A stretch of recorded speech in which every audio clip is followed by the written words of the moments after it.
ఓం నమ శివాయ. శివమహాపురాణం.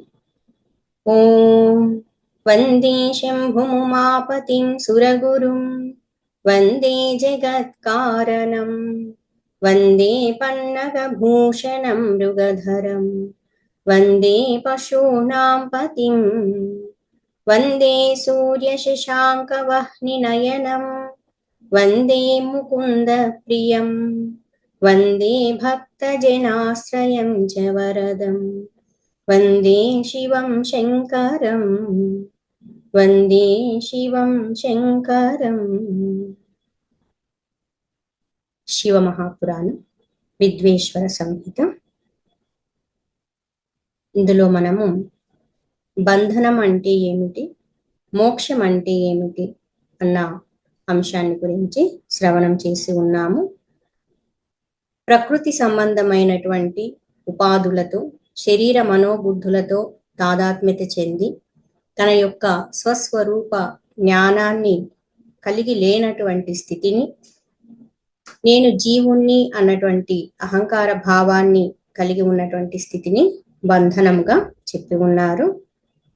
ఎప్పుడైతే తన యొక్క ఆత్మస్వరూపానికి సంబంధించిన జ్ఞానం కలుగుతుందో, తన యొక్క ఆత్మతత్వాన్ని గుర్తించగలుగుతారు, ప్రకృతి సంబంధమైనటువంటి ఉపాధులతో తాదాత్మ్యత తొలగిపోతుందో దానిని మోక్షము అని చెప్పి ఉన్నారు.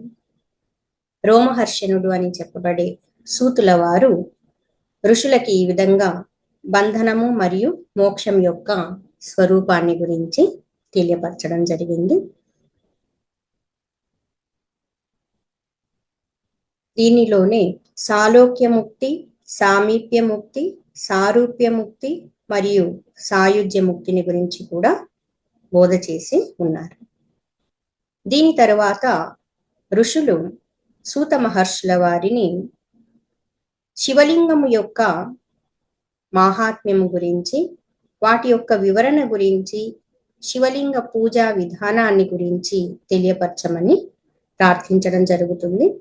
అప్పుడు సూత మహర్షుల వారు ఆ మహాత్ములకి ఈ విధంగా బోధ చేస్తూ ఉన్నారు. ఓ ద్విజులారా, శివలింగములు అన్నటువంటివి అనేక రూపాలలో మనకి వ్యక్తం అవ్వడం జరుగుతూ ఉంది. వీటిల్లో వచ్చేసి ప్రణవము అన్నటువంటిది ప్రథమ లింగముగా చెప్పబడింది. లింగము అంటే ఒక అర్థము సూచించేటువంటిది అని అర్థం, దట్ విచ్ ఇండికేట్స్.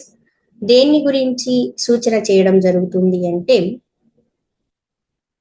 అన్నింటికీ ఆధారభూతమై ఉన్నటువంటి మంగళ స్వరూపమైనటువంటి సర్వవ్యాపకమైన పరబ్రహ్మ స్వరూపాన్ని, మన ఆత్మస్వరూపాన్ని సూచించడము జరుగుతుంది. శివలింగము అన్నటువంటిది ప్రణవము అయినటువంటిది ప్రథమ లింగముగా చెప్పి ఉన్నారు. మనం ఇంతకు ముందు శ్రవణం చేసి ఉన్నాము. సూక్ష్మ ప్రణవము, స్థూల ప్రణవము. ఓంకారము అన్నటువంటిది సూక్ష్మ ప్రణవము, నమశివాయ అన్నటువంటి పంచాక్షర మంత్రము స్థూల ప్రణవముగా చెప్పుకొని ఉన్నాము. ఇక్కడ కూడా సూక్ష్మ ప్రణవ రూపంగా ఉండేటువంటిది ప్రథమ లింగముగా చెప్పబడింది. ఈ సూక్ష్మ లింగము నిష్కలము. తర్వాత స్థూల లింగము సకలముగా ఉండేటువంటిది, అంటే కలతో కూడి ఉన్నటువంటిది. పంచాక్షర మంత్రమే ఈ స్థూల లింగముగా చెప్పబడుతూ ఉంది. ఈ రెండు లింగములని పూజించడము చాలా గొప్ప తపస్సు అని చెప్పి ఉన్నారు. ఈ రెండు లింగములు అన్నటువంటివి సాక్షాత్తు మోక్షాన్ని ప్రసాదించేటువంటివి అని చెప్పారు. వీటి తర్వాత వచ్చేసి పౌరుషలింగము, ప్రకృతి లింగ రూపాల్లో అనేక శివలింగాలు ఉంటాయని చెప్పి ఉన్నారు. ఇందులో పృథివీకి సంబంధించినటువంటి వికారభూతములైనటువంటి లింగాలు కూడా ఉన్నాయి. ఈ శివలింగాల యొక్క వివరణ గురించి చెప్తూ ముఖ్యంగా 5 శివలింగముల గురించి ఇక్కడ బోధ చేస్తూ ఉన్నారు సూత మహర్షుల వారు. గురు పరంపరలో ఆయన శ్రవణం చేసినటువంటివన్నీ కూడా మనకి తెలియపరుస్తూ ఉన్నారు. మొదటిది స్వయంభూ లింగము, రెండవది బిందు లింగము, మూడవది ప్రతిష్ఠిత లింగము, నాలుగవది చెరలింగము, ఐదవది గురులింగము అని చెప్పి ఉన్నారు. వీటిల్లో స్వయంభూలింగం అంటే ఏంటి, బిందులింగం అంటే ఏంటి, వీటి వివరణ కూడా చెప్పి ఉన్నారు. ఈ ఐదింటి యొక్క వివరణ గురించి మనము శ్రవణం చేద్దాము. దేవతలు, ఋషులు, గొప్ప భక్తులైనటువంటి వారి తపస్సుకి మెచ్చి సాక్షాత్తు భగవంతుడు పరమశివుల వారు తనకు తానుగా ఆయన ప్రకటితమైనట్లయితే, వ్యక్తమైనట్లయితే దానిని స్వయంభూలింగము అని చెప్పి ఉన్నారు.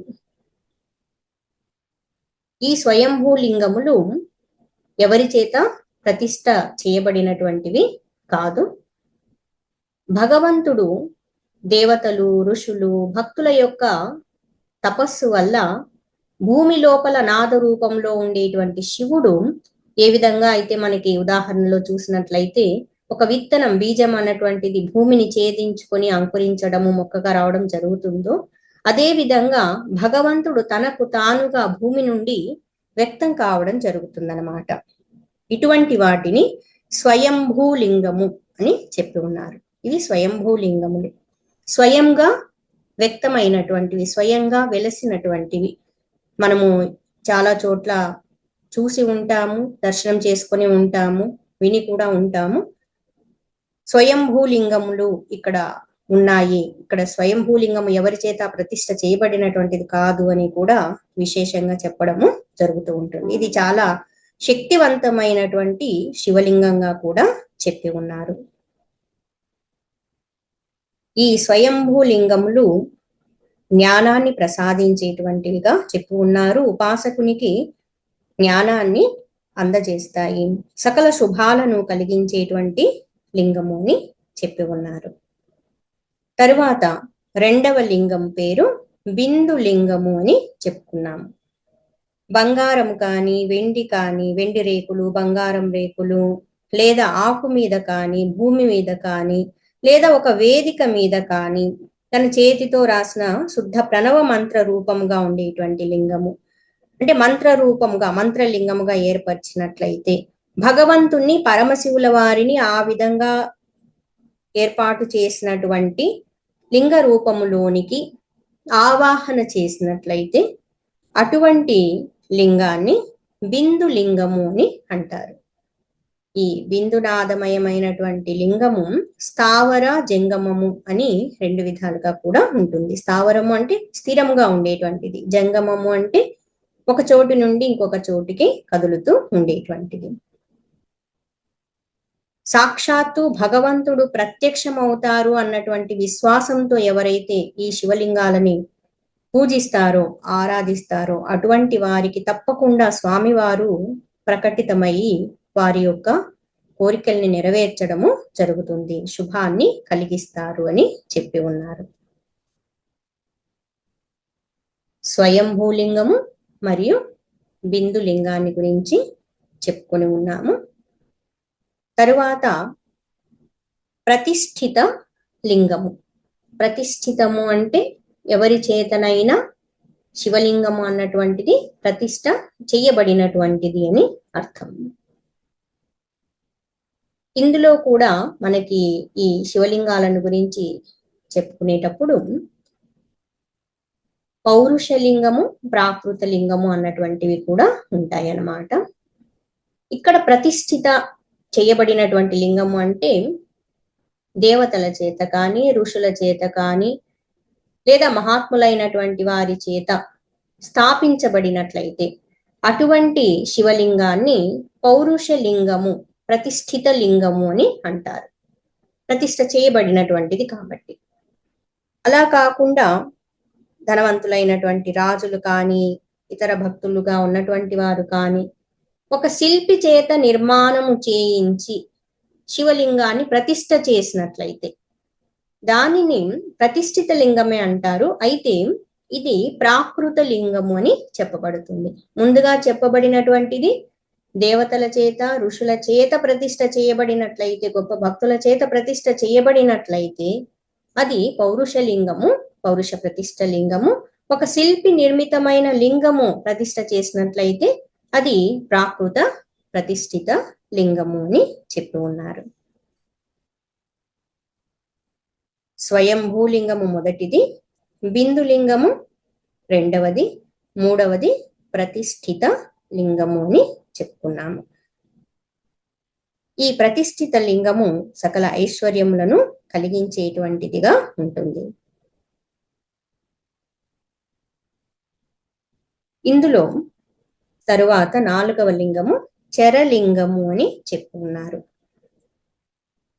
లింగం అన్నటువంటిది నాభి, జిహ్వ, నాసాగ్ర భాగము ఈ విధంగా, మరియు శిఖాక్రమంలో వచ్చినట్లయితే కటి భాగము, హృదయము, మస్తకము అంటే శిరోభాగము, ఈ 3 స్థానాలలో లింగ భావన చేయడం జరుగుతుందన్నమాట. దీనిని ఏమంటారు అంటే ఆధ్యాత్మిక లింగము అని కూడా అంటారు, చరలింగము అని అంటారు. ఇందులో కటి అన్నటువంటిది, కటి ప్రదేశం బ్రహ్మలోకముగా, హృదయము విష్ణులోకముగా, శిరస్సు అన్నటువంటిది శివలోకముగా భావించడము జరుగుతుంది. ఈ విధంగా పౌరుష లింగాలు, ప్రాకృత లింగాలుగా చూసినట్లయితే ఈ జగత్తంతా కూడా భగవంతుని లింగ స్వరూపమై ఉంది అని చెప్తూ, పర్వతంగా ఉన్నటువంటిది పౌరుష లింగము, భూమి అన్నటువంటిది ప్రాకృతిక లింగము, తర్వాత వృక్షాలు మొదలైనటువంటివి, వీటిల్లో కూడా వరి కానీ, గోధుమలు కానీ, ఇటువంటి ధాన్యాలు, తర్వాత అనిమాది, అష్టసిద్ధులు, ఇవన్నీ కూడా పౌరుషాలుగా, పౌరుషలింగ స్వరూపాలుగా చెప్పడం జరిగింది. ఈ ధాన్యములు కాకుండా ఇంకొన్ని చిరుధాన్యాలుగా ఉన్నటువంటివి కానీ, ధనము, సంపద, ఇటువంటివన్నీ కూడా ప్రాకృతికమైన లింగ స్వరూపాలుగా చెప్పడం జరిగింది. ఇందులో వచ్చేసి ఈ చరలింగాలలో రసలింగము అన్నటువంటిది కూడా చాలా శ్రేష్టమైంది అని చెప్పారు. బాణలింగము అన్నటువంటిది కూడా ఉంటుంది. ఈ లింగముల యొక్క వివరణ అంతా కూడా ఇక్కడ తెలియపరచడము జరిగింది.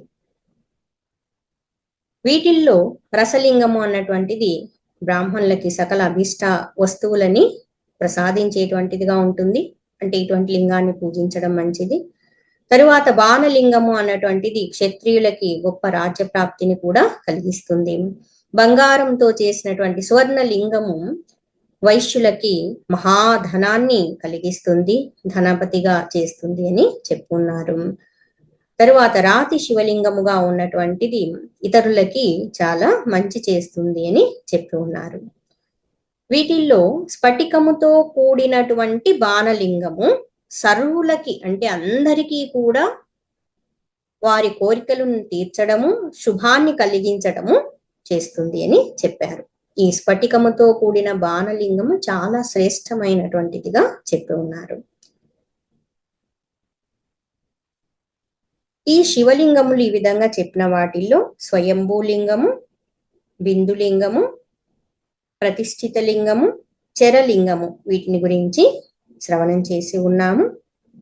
మరి 5వ లింగమైనటువంటి గురులింగము అంటే ఏమిటి అన్నప్పుడు, గురువు గారి యొక్క దేహమే గురులింగముగా చెప్పి ఉన్నారు. గురువు సాక్షాత్తు శివస్వరూపమై ఉన్నారు కాబట్టి ఆయన మూర్తి లింగ స్వరూపము, ఆరాధ్యనీయమైనటువంటిది, పూజింపదగినటువంటిది అని చెప్పి ఉన్నారు. గురువు గారు మనకి జ్ఞానాన్ని బోధించి, మనలో ఉన్నటువంటి అజ్ఞానాన్ని తొలగించి, ఆత్మ సాక్షాత్కారం పొందటానికి మనకి అనుగ్రహాన్ని ఇవ్వడం జరుగుతుంది. కాబట్టి గురువు గారు లింగ స్వరూపంగా భావించడము జరిగింది. ఈ విధంగా 5 శివలింగ స్వరూపాలను గురించి చెప్పి ఉన్నారు. మరి ఈ శివలింగాన్ని ఎవరు పూజించవచ్చు అని అంటే, అందరూ కూడా శివలింగాన్ని పూజించవచ్చు అని చెప్పుకున్నారు.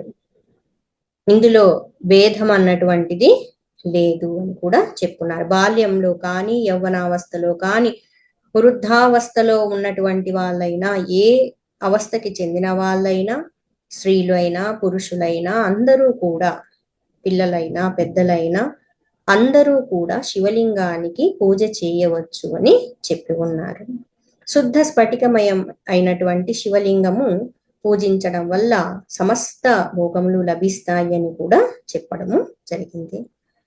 వీటిల్లో వచ్చేసి ప్రవృత్తి మార్గంలో ప్రయాణించేవారు, నివృత్తి మార్గంలో ప్రయాణించేవారు ఉంటారు కదా. వీరిలో ప్రవృత్తి మార్గంలో ప్రయాణించేటువంటి వారు ఒక సద్గురువు యొక్క సహాయముతో శివలింగ పూజ, అభిషేకము ఇవన్నీ చేస్తూ ఇష్టదైవానికి నైవేద్యము మొదలైనవి సమర్పించాల్సి ఉంటుంది అని చెప్పారు. అంటే స్వతహాగా వారు కాకుండా అనేక వ్యవహారాల్లో ప్రాపంచికమైన వాటిల్లో ఉంటారు కాబట్టి ప్రవృత్తి మార్గంలో ఉండేటువంటి వారు, అటువంటి వారు గురువు గారి సహాయంతో, గురువు గారి ద్వారా శివలింగ అభిషేకము మొదలైనవి చేయించి నైవేద్యం సమర్పించడం మంచిది అని చెప్పి ఉన్నారు. నివృత్తి మార్గంలో ఉండేటువంటి వారు, వారు స్వతహాగా శివలింగ పూజ చేయవచ్చు. భక్తులై ఉన్నటువంటి వారు వారి యొక్క అనుకూలాన్ని బట్టి ఎవరికి వారు స్వయంగా కూడా పరమశివుల వారి లింగాన్ని పూజించవచ్చు. ఇక్కడ ప్రత్యేకంగా చెప్పడం అన్నటువంటిది గురువు గారి అనుగ్రహంతో చేస్తే ఇంకా మంచిది అని చెప్పడం. మరి నివృత్తి మార్గంలో ఉన్నటువంటి వారు పూర్తిగా ఎప్పుడు భగవన్నామ స్మరణ చేస్తూ భగవతత్వానికి వారి జీవితాన్ని అంకితం చేసి ఉంటారు కాబట్టి అటువంటి వారు వారి యొక్క అరచేతిలోనే శివలింగ పూజ కూడా చేసే విధానం ఉంది అని చెప్పుకున్నారు. వారు ఎప్పుడైనా ఎక్కడైనా కూడా శివలింగాన్ని పూజించవచ్చు. అంతేకాకుండా వారు ఎక్కడికి వెళ్తున్నా కూడా, ఎక్కడ ఉన్నా కూడా వారి చేతిలోనే శివలింగాన్ని ఉంచి కూడా పూజ చేయవచ్చు అని చెప్పి ఉన్నారు. మరి ఈ విధంగా పూజ చేసినప్పుడు నైవేద్యము మొదలైనవి నివేదించేటువంటి పరిస్థితి లేకపోతే ఏంటి అని అంటే, నివృత్తి మార్గంలో ఉండేటువంటి భక్తులై ఉన్నటువంటి వారు, యోగులై ఉన్నటువంటి వారు సూక్ష్మ శివలింగము ఆరాధిస్తూ ఉంటారు. ప్రణవమే లింగ స్వరూపం అని చెప్పబడింది కదా, అది శ్రేష్టమైనటువంటిదిగా చెప్పబడి ఉంది. వారు దేనితో పూజ చేస్తారు అంటే విభూతితో పూజ చేయడం జరుగుతుంది. పూజ మొదలు పెట్టినప్పటి నుండి సంపూర్ణము చేసే వరకు కూడా నైవేద్య రూపంలో కూడా విభూతిని సమర్పించవచ్చు అని చెప్పారు. పూజ చేసిన తర్వాత ఆ శివలింగాన్ని ఎల్లప్పుడూ కూడా తమ యొక్క మస్తకము యందు, శిరస్సు యందు ధరించి ఉండటము మంచిది అని చెప్పి ఉన్నారు. అంటే వాళ్ళు ఎక్కడికి కావాలన్నా శివలింగాన్ని తీసుకుని వెళ్తూ పూజ చేయడము జరుగుతుంది. అలా చేయడం కూడా మంచిది అని చెప్పి ఉన్నారు. ఈ విధంగా మనకి సూత మహర్షుల వారు వివిధ రకాల శివలింగములను గురించి తెలియపరిచి ఉన్నారు. వీటితో పాటు ఇంకా పార్థివ శివలింగము ఇవన్నీ కూడా ఉన్నాయి. వాటి యొక్క వివరణ అంతా కూడా, వాటి యొక్క పూజా విధానం అంతా కూడా మనకి రాబోయేటువంటి అంశాల్లో బోధ చేయడము జరుగుతుంది. ఇప్పటి వరకు మనం చెప్పుకున్న వాటిల్లో ప్రణవము అన్నటువంటిది ప్రథమ లింగముగా, సూక్ష్మలింగముగా చెప్పడం జరిగింది ఓంకారము. స్థూల ప్రణవం అన్నటువంటిది నమశివాయ అన్నటువంటి పంచాక్షర మంత్రము రెండవ లింగముగా పూజింపబడుతుంది అని చెప్పి ఉన్నారు. పృథ్వీ సంబంధమైనటువంటి వికారములతో కూడి ఉన్నటువంటి శివలింగాల్లో ఉన్న వివరణ గురించి కూడా చెప్తూ స్వయంభూలింగము, బిందులింగము, ప్రతిష్ఠిత లింగము, చరలింగము మరియు గురులింగములని గురించి బోధ చేయడం జరిగింది. మన యొక్క శక్తిని అనుసరించి, భక్తిని అనుసరించి శివలింగాన్ని పూజించి ఆ పరమశివుల వారి యొక్క అనుగ్రహానికి పాత్రులం కావలసి ఉంది.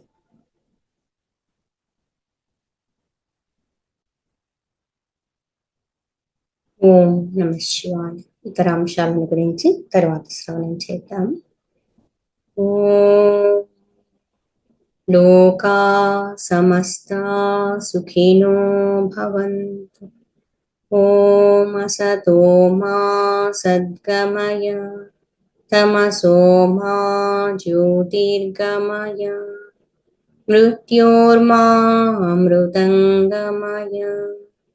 ఓం శాంతి శాంతి శాంతి. ఓం పూర్ణమదః పూర్ణమిదం పూర్ణాత్ పూర్ణముదచ్యతే పూర్ణస్య పూర్ణమాదాయ పూర్ణమేవావశిష్యతే. ఓం శాంతి శాంతి శాంతి. హరి ఓం. శ్రీ గురుభ్యో నమః. హరి ఓం.